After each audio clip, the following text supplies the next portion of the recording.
Dear friends, welcome to our channel. We are very pleased to share with you different stories about love and betrayal from around the world. So let's begin our story journey today. In the late autumn of Washington, D.C., dry yellow leaves covered the quiet street in Georgetown. Elliot stood by the window, watching the dome of the Capitol fade in the twilight. As a senior assistant to a congressman, he should have been pleased about the upcoming Thanksgiving holiday. However, an accidentally discovered email had completely destroyed his once proud marriage, like a bomb. It was an email from his boss Prescott Harrington, a veteran senator, to his wife Adrienne. The intimate language and veiled hints undoubtedly proved that their relationship went far beyond ordinary social interactions. What broke Elliot's heart even more was that the email also mentioned how they mocked Elliot's naive idealism about politics together. "Your husband will never understand the rules of the game in Washington," Prescott wrote in the email. "And you, my dear Adrienne, have the sharpest political mind I've ever seen. The two of us are the perfect match." Elliot and Adrienne's marriage began 7 years ago. At that time, Elliot was an excellent political science graduate, while Adrienne was the daughter of renowned Congressman Everett Montgomery, immersed in an atmosphere of power from a young age. They met at a political fundraising dinner, where sparks of intelligence and idealism quickly ignited between them. Elliot was attracted to Adrienne's political acumen and family background, while Adrienne admired Elliot's talent and ambition. They soon married, becoming an enviable young couple in Washington's political scene. Elliot's political career started with the support of the Montgomery family. He obtained a position in Senator Prescott Harrington's office and was viewed as a future political star. On the surface, their marriage appeared to be an ideal political alliance. Elliot provided talent and energy, while Adrienne provided connections and political wisdom. However, as time passed, their differences in values became increasingly evident. Elliot always maintained his political ideal of serving the people, believing that politics could change the lives of ordinary people. Despite his years in politics, he still adhered to his principles, refusing to participate in certain exchanges of interests. This persistence slowed his advancement in Senator Harrington's office and also disappointed Adrienne. "You know how this city works, Elliot," Adrienne once said during an argument. "Nobody cares about your ideals. What matters are results and power, and your principles are only holding us back." However, Elliot was neither a workaholic nor neglectful of his family. He always tried to make time for their marriage. Every Sunday was their fixed date day. He would carefully prepare breakfast, and then they would walk together along the Potomac River. He remembered every type of flower Adrienne liked, her favorite restaurant for her birthday, and even her preferred political books. Yet, these efforts seemed increasingly insignificant in Adrienne's eyes. Meanwhile, Adrienne's ambition grew day by day. As the daughter of a political family, she yearned for greater power and influence. In her view, Elliot's persistence was merely foolish stubbornness that hindered their joint political future. "We could have gone much further," she often told Elliot, "if you knew how to compromise appropriately." Adrienne began to dedicate more social energy to politicians who truly understand the rules of the game, in her opinion, including Elliot's boss, Senator Prescott Harrington, a political veteran with 30 years of experience in Washington. Harrington was a senior figure in Washington's political scene.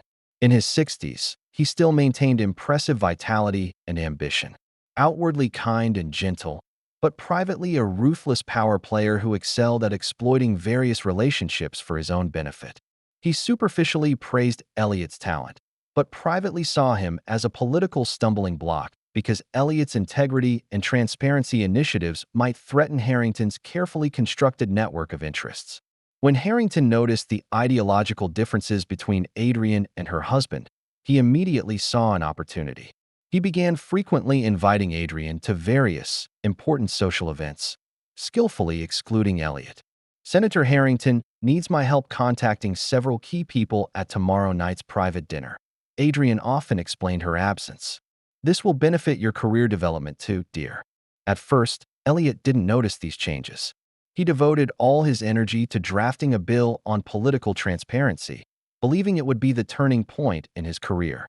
Whenever he returned home late and found Adrienne out at social activities, he assumed his wife was paving the way for their common future. The relationship between Adrienne and Harrington began at a private dinner.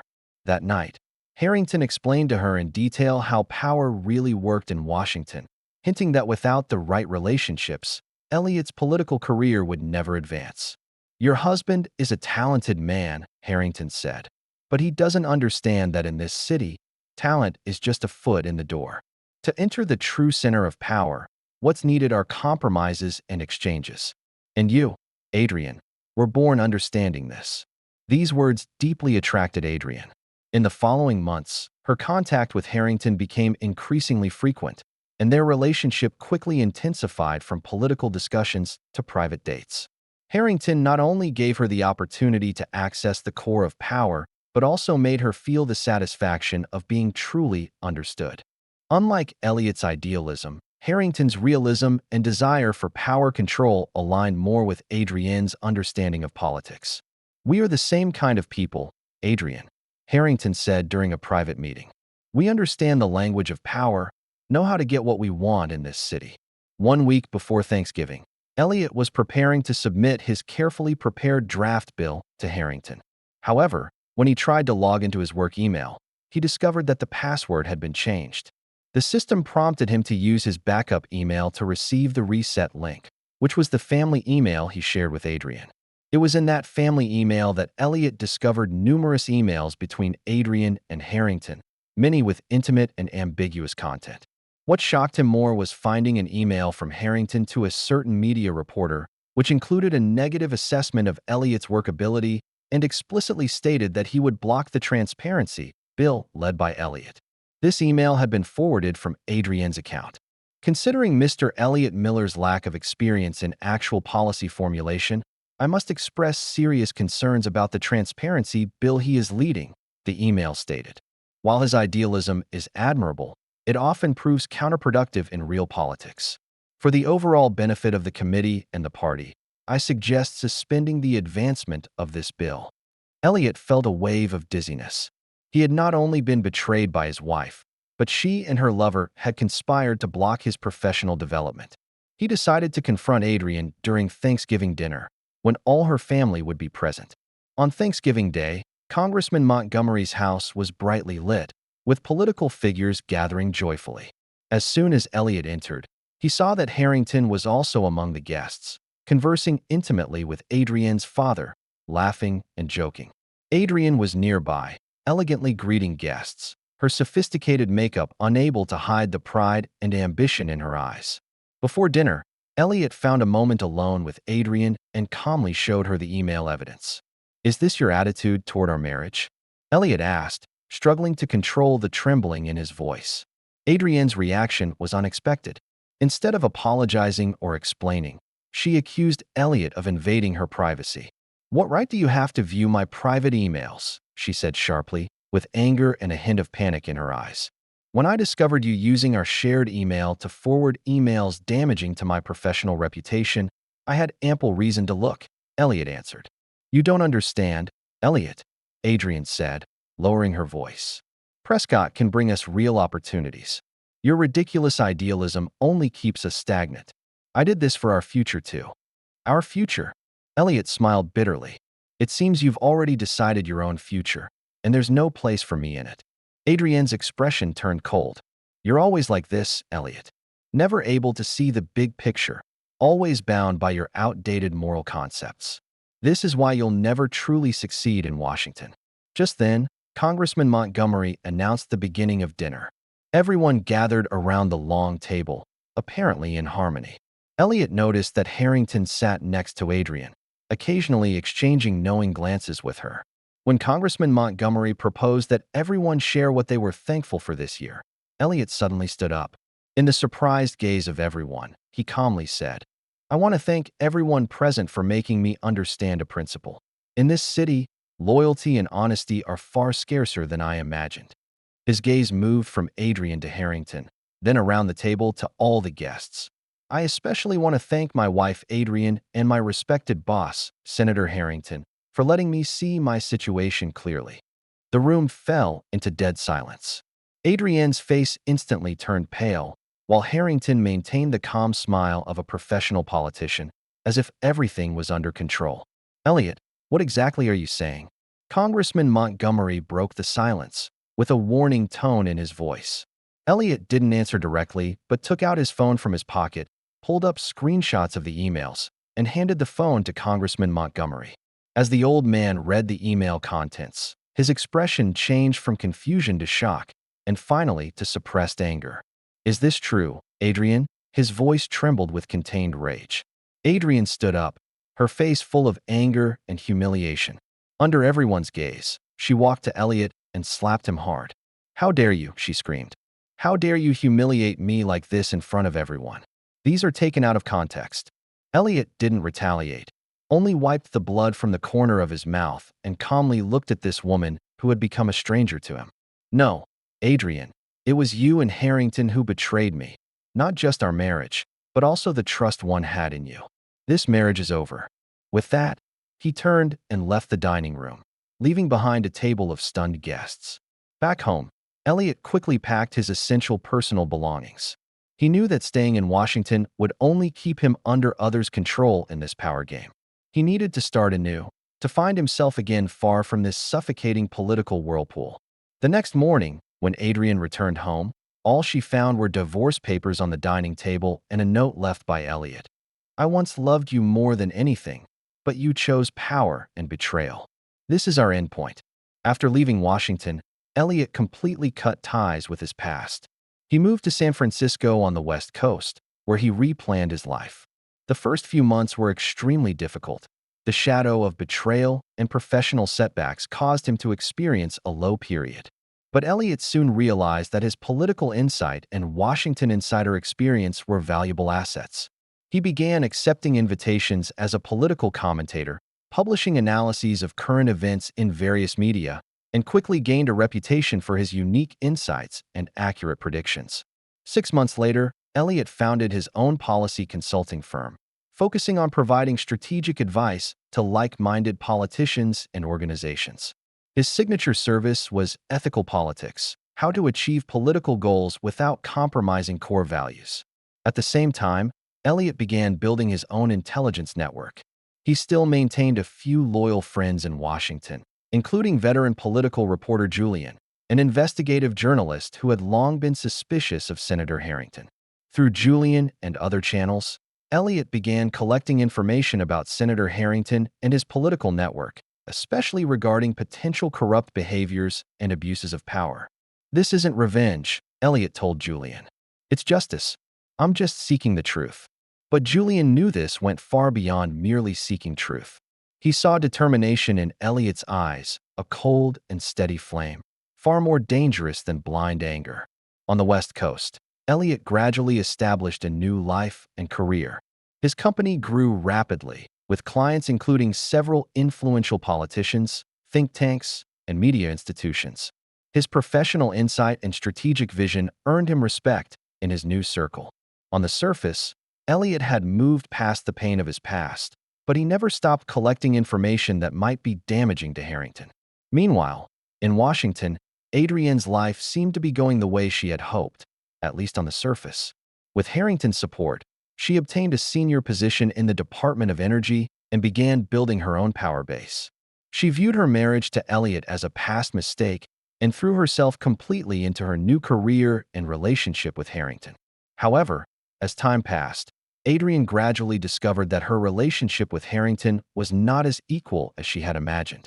In public, he certainly regarded her as an important ally, but in private decision-making, her opinions were often ignored. What troubled her more was that Harrington seemed to be establishing similar mentoring relationships with other young women. "Prescott, why did the Energy Committee appointment we discussed last night suddenly change?" Adrienne questioned during a private meeting. Harrington answered lightly, "Circumstances changed, dear. Sometimes we must make compromises for the greater good." "The greater good? Or your personal interest?" Adrienne retorted. Harrington's gaze turned cold. "Don't forget who brought you to this position, Adrienne. In this city, loyalty and gratitude are much more important than you imagine." Adrienne realized that, in Harrington's eyes, she too was just a pawn who could be sacrificed at any time when she lost her utility value. However, by this point, she had invested too much to easily withdraw. More importantly, her ambition and pride wouldn't allow her to admit her mistake. She had already paid the price of her marriage and reputation for this relationship. She had to ensure these sacrifices were worth it. And so, 5 years passed. Elliot's policy consulting firm became one of the best in the industry, and he himself became a political commentator frequently invited by the media. His professional opinions and unique insights gave him considerable influence in his new political circle. Meanwhile, in Washington, Harrington continued to consolidate his power base, and Adrian gradually established her own sphere of influence within the Department of Energy, although her relationship with Harrington became increasingly complicated. 5 years later, on an early autumn evening, Elliot received an unexpected call. On the other end of the line was Julian, one of his few remaining friends in Washington. "Elliot, there's some news you might be interested in." Julian's voice sounded excited. "Next month, there's a private political gathering in Washington, inviting only some influential people. Considering your current position, your name is on the invitation list." Elliot hesitated. It had been 5 years since he had set foot in Washington's political circle. However, Julian's next words made him change his mind.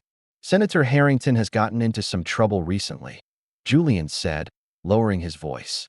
"There are rumors that he used his position on the Energy Committee to seek improper benefits for certain companies, involving amounts up to hundreds of millions of dollars. What's more interesting is that your ex-wife Adrian also seems to be implicated. Some projects under her responsibility are being pointed out for having serious conflicts of interest." This news struck Elliot like lightning.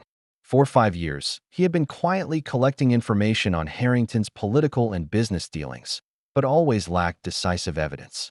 He knew about Harrington's corrupt practices, but this savvy politician always managed to cleverly cover his tracks. Now, fate seemed to have given him an opportunity, a chance to finally close the door on the past. "Send me the detailed information," Elliot replied briefly. "I'll attend." A week later, Elliot boarded a flight to Washington. When the plane landed at Ronald Reagan Airport, he felt a strange calmness. 5 years ago, he left this city with a sense of humiliation and anger. Today, he returned with a carefully planned revenge. As soon as he landed, Elliot received a message from Julian. "We need to talk. Important intel about Harrington and Adrian. Meet at the usual place." They met at a quiet cafe in Georgetown, where Elliot and Julian used to discuss politics. Julian, with a grave expression, pushed a folder toward Elliot. "This is information I obtained from my sources," said Julian.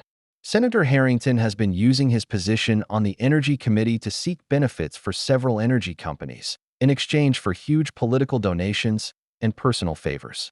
Most crucially, this time we have solid evidence." Elliot flipped through the documents, his heart gradually accelerating. These records documented in detail how Harrington manipulated committee decisions, influencing energy policies to benefit specific companies. There were meeting memoranda, internal emails, and even summaries of recordings. However, what truly shocked Elliot was the next page of bank records. Several large suspicious transfers flowed from an account under Adrienne's name to an offshore company. "This is the bombshell news I found in my investigation," Julian said seriously. "Harrington has been using Adrian to transfer funds, and also to obtain insider information. But what's more shocking is that all those negative evaluations and rumors that prevented your promotion 5 years ago were carefully planned by Harrington. He was worried your transparency bill would expose his network of interests, so he decided to act first, discrediting your professional ability. And Adrian, she not only knew about it, but actively cooperated."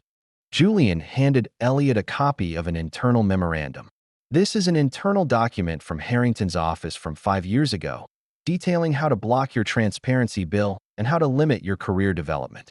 At that time, you were considered a potential threat factor in the political circle, needing to be controlled or removed." Elliot clenched his fists, his knuckles white from the pressure.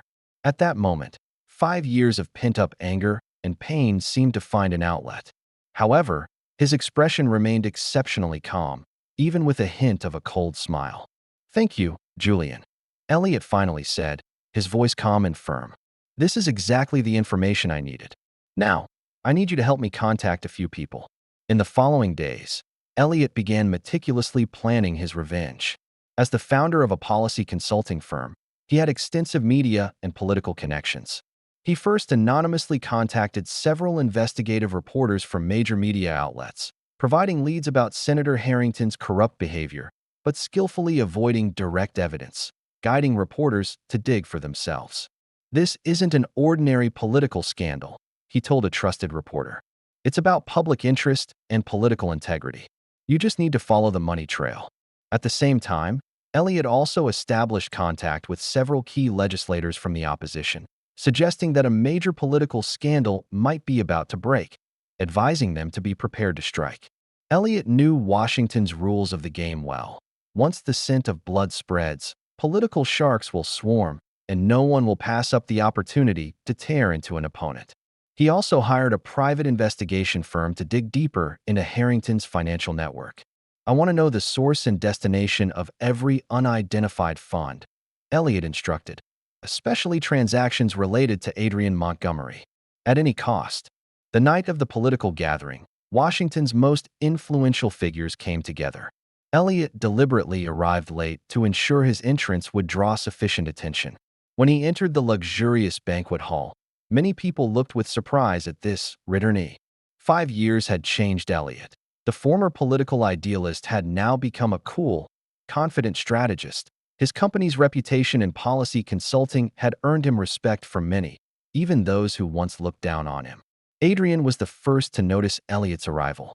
She stood at the other end of the room, wearing an elegant dark blue evening gown, her arm linked with Harrington's. When her gaze met Elliott's, she visibly froze, her face instantly turning pale. Elliott nodded slightly in greeting, then seamlessly blended into the crowd, beginning to converse with various political figures. After the dinner began, Elliott was seated in a position where he could clearly see Adrian and Harrington. He noticed that Adrian looked more mature than 5 years ago, her demeanor more confident, but there was a trace of fatigue and wariness in her eyes. Harrington was still the same politician, full of the arrogance of power in every gesture, but upon careful observation, one could see that the wrinkles on his forehead were deeper than before, and the crow's feet around his eyes more pronounced. The weight of power and the passage of time had left their mark on him. During the social session after dinner, Elliott deliberately approached Adrian, conversing briefly with her in a corner where no one was paying attention. "It's been a long time, Adrian," Elliott said calmly, with no trace of past warmth in his gaze. "It seems you've been doing well these years." Adrian noticeably tensed, but quickly regained her composure, putting on her characteristic confident smile.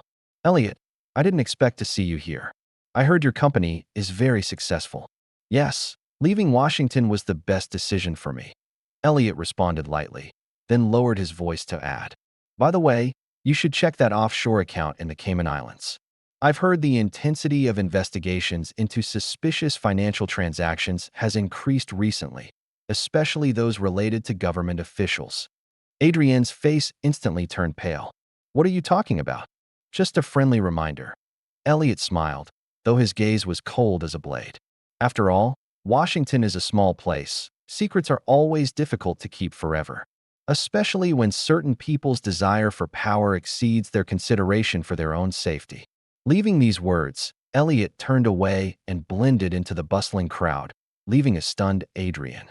Shortly after, he noticed Adrian hurriedly finding Harrington, the two conversing in low voices, their expressions grave. Harrington's gaze searched the room, finally locking onto Elliott, his eyes full of wariness and hostility. Elliott raised his glass, toasting them from a distance, a serene smile on his face. The first chess piece had been placed. In the following days, Elliott's plan began to be implemented step by step. First, several major media outlets simultaneously published investigative reports about Senator Harrington, questioning his suspicious relationships with energy companies. Although these reports carefully avoided direct accusations, they were enough to attract public and political attention. The Energy Committee's decisions and certain corporate interests aligned surprisingly well, one report wrote, and these companies happened to be the main sources of funding for Senator Harrington's campaign. This coincidence has raised questions about the transparency of the decision-making process. Subsequently, Elliott anonymously provided more detailed evidence to the Justice Department, including bank records, meeting memoranda, and email correspondence. This evidence rigorously constructed a complete picture of a corruption network, where Adrienne's role was deliberately highlighted, showing how she helped Harrington transfer funds and obtain insider information. Elliot also ensured the reliability and legality of the evidence. All materials were obtained through legal channels, either from public records or from willing internal whistleblowers. He knew well that if the evidence itself had legal issues, the entire investigation could be tainted.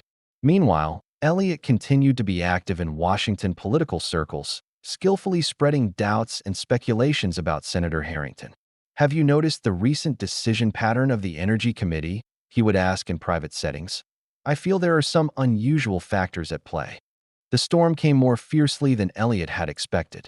Just 1 week later, Senator Harrington was formally investigated by the FBI for suspected corruption and abuse of power. The media frantically reported on this political scandal, and new details were continuously uncovered. Adrienne's name began to appear frequently in news reports, described as a key facilitator and possible accomplice. Senior Energy Department official Adrienne Montgomery is alleged to have assisted Senator Harrington in a series of illegal transactions, a major media outlet reported, including transferring funds through offshore accounts and providing insider information to help specific companies obtain government contracts. Harrington quickly took action to try to control the situation. He called a press conference, denying all allegations and suggesting it was a smear by political opponents. "These groundless allegations are a slander against my many years of public service," he righteously declared. "I believe the investigation will ultimately clear my name." However, when reporters presented specific bank transaction records and email evidence, Harrington obviously panicked, unable to provide convincing explanations. "I don't recall the specific transaction details," he fumbled. "These might be routine political donations, interpreted out of context." At this point, Adrienne was completely panic-stricken. Her government position was suspended due to the investigation, and her family's political reputation faced a serious crisis.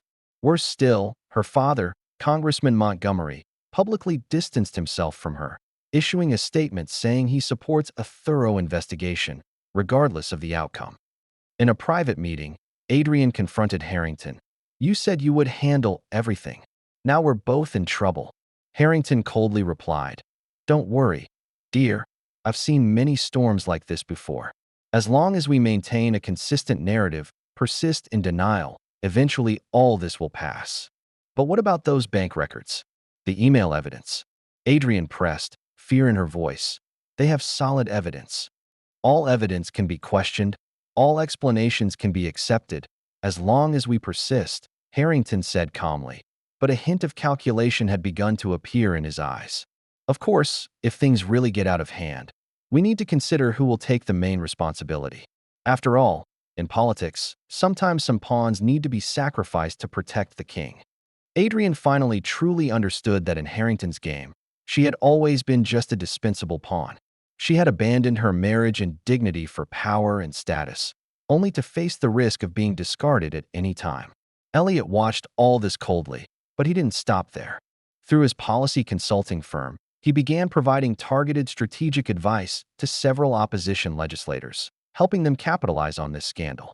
He organized a series of policy seminars, discussing political transparency and anti-corruption measures, cleverly using Harrington's case as a negative example. Political transparency is not just a moral requirement, but also an effective mechanism to prevent power corruption, Elliot said in a public speech. Recent events have only proven this point once again. As the investigation deepened, more evidence was revealed. Harrington was not only involved in corruption, but also used his power to suppress political opponents and obstruct threatening subordinates, including Elliot 5 years ago. The media began to dig into Elliot's story, portraying him as an idealist who was treated unfairly, adding a moral dimension to Harrington's downfall. The former assistant forced to leave Washington has now become an important voice in the policy field, one report stated, and those who forced him to leave now face serious corruption charges. This twist of fate invites reflection. At this point, Adrienne had also become a focus of media attention. Reporters dug up the story of her marriage to Elliot and how she threw herself into Harrington's arms. Public sympathy for her was minimal, Most people viewed her as a willing participant in the power game, ready to sell her morals and marriage for ambition. "I was just doing my job," Adrian defended when cornered by reporters. "These allegations are politically motivated. The truth will eventually come to light." However, her words sounded hollow and powerless. Even she herself no longer believed them. 6 weeks later, the case had a major breakthrough. A former senior executive of an energy company agreed to cooperate with prosecutors, providing detailed testimony confirming how Harrington used his power to seek benefits for the company and the role Adrian played in this. Ms. Montgomery not only knew but actively participated in the entire process. This executive testified. She used her position in the energy department to ensure that relevant projects proceeded smoothly and provided insider information to help us adjust our bidding strategies. In return, the company provided political and personal support to Senator Harrington through various channels. This testimony was like the final straw that broke the camel's back. Harrington was forced to resign from his senatorial position, facing multiple criminal charges. Adrian was formally charged with conspiracy to launder money and obstruction of justice. Her once proud political career was completely destroyed, and her social circle quickly distanced itself from her. Most ironic was that Adrian's father, Congressman Montgomery, in a public interview, stated that he made a mistake in not recognizing the value of his former son-in-law, Elliot, earlier. He even suggested that if he had supported Elliot instead of Harrington, the outcome might have been completely different.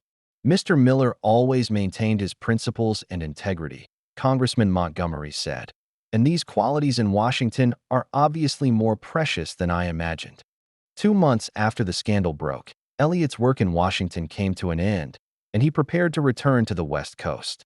Before leaving, he unexpectedly received a request from Adrian, hoping to see him one last time.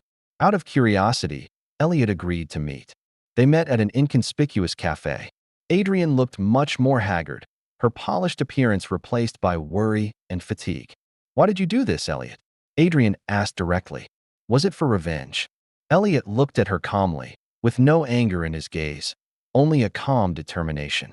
"Not entirely, Adrian. This isn't just about our past, but about doing the right thing. Harrington abused his power for years, hurting countless people. He needed to be held accountable for his actions. And me?" Adrian smiled bitterly. "Am I just one of his victims too?" "Don't deceive yourself, Adrian," Elliot said calmly. "You're not a victim, you're an active participant. You chose betrayal, chose power over integrity. Now, you're just facing the consequences of your choices." A flash of anger crossed Adrian's eyes, but it was quickly replaced by a sense of defeat. "You know what? I sometimes wonder, if I hadn't chosen Harrington at the beginning, if I had continued to support your ideals, what would it be like now?" "That's a question that can never be answered," Elliot replied. "But I know one thing. I won't go back to the past. That marriage is over, Adrian, completely over." Adrian tried to touch Elliot's hand, but he quickly withdrew it. A flash of hurt crossed her eyes, then turned cold. "You've won, Elliot. You've completely destroyed everything of mine. I hope that brings you the satisfaction you wanted." Elliot stood up, ready to leave. "This isn't about winning or losing, Adrian. It's about choices and consequences. We each made our own choices. Now we each bear the corresponding consequences." Leaving the cafe, Elliot didn't look back. He knew this chapter was completely closed, with no possibility of reconciliation or forgiveness. The scars of betrayal may fade with time, but they will never completely disappear. A year later, Harrington was sentenced to 10 years in prison, utterly disgraced. Although Adrian received a lighter sentence through a plea deal, 3 years in prison plus 5 years of probation, her political career and social status were irretrievable. Her father, the Montgomery family, also suffered enormous political losses due to this scandal, forced to withdraw from the regional political stage they had dominated for so long. Adrian attempted to contact Elliot several times during her imprisonment, but he never responded. For him, that relationship was like a distant memory, a past he had already moved beyond.